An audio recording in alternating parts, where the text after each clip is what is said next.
C'est la tradition de la fin d'année, le top 50 des personnalités préférées des Français est dévoilé par le journal du dimanche, le JDD.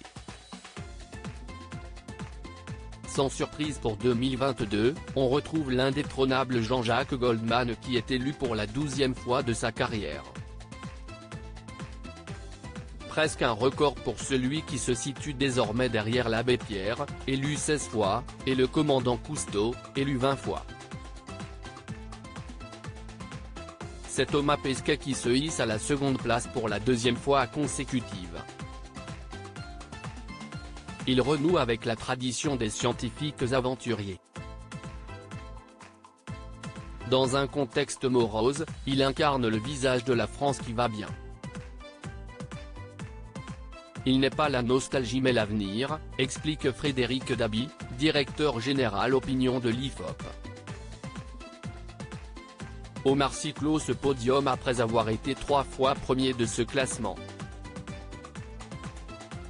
Lors d'un entretien accordé au JDD, Thomas Pesquet est revenu sur son parcours d'astronaute et se livre.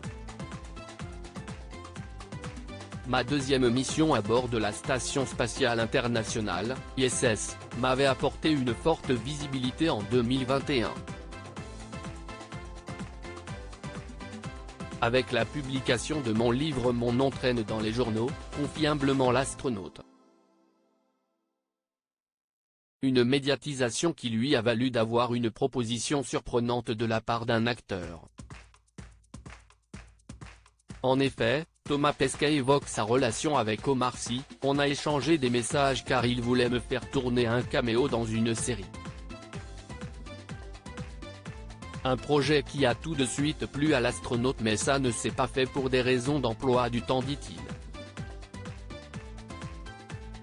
Après avoir joué son propre rôle dans Hawa, le film de Maïmouna Doucouré, Thomas Pesquet se dit prêt à tenter une nouvelle fois cette expérience qui l'a fait sortir de son quotidien.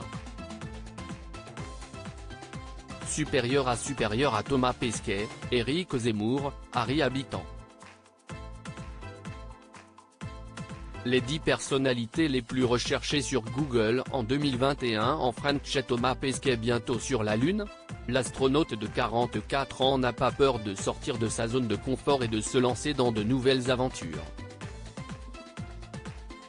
Après avoir sorti son livre de photos La Terre entre nos mains aux éditions Flammarion en novembre 2022, Thomas Pesquet prépare déjà l'année 2023 et ses nouveaux défis.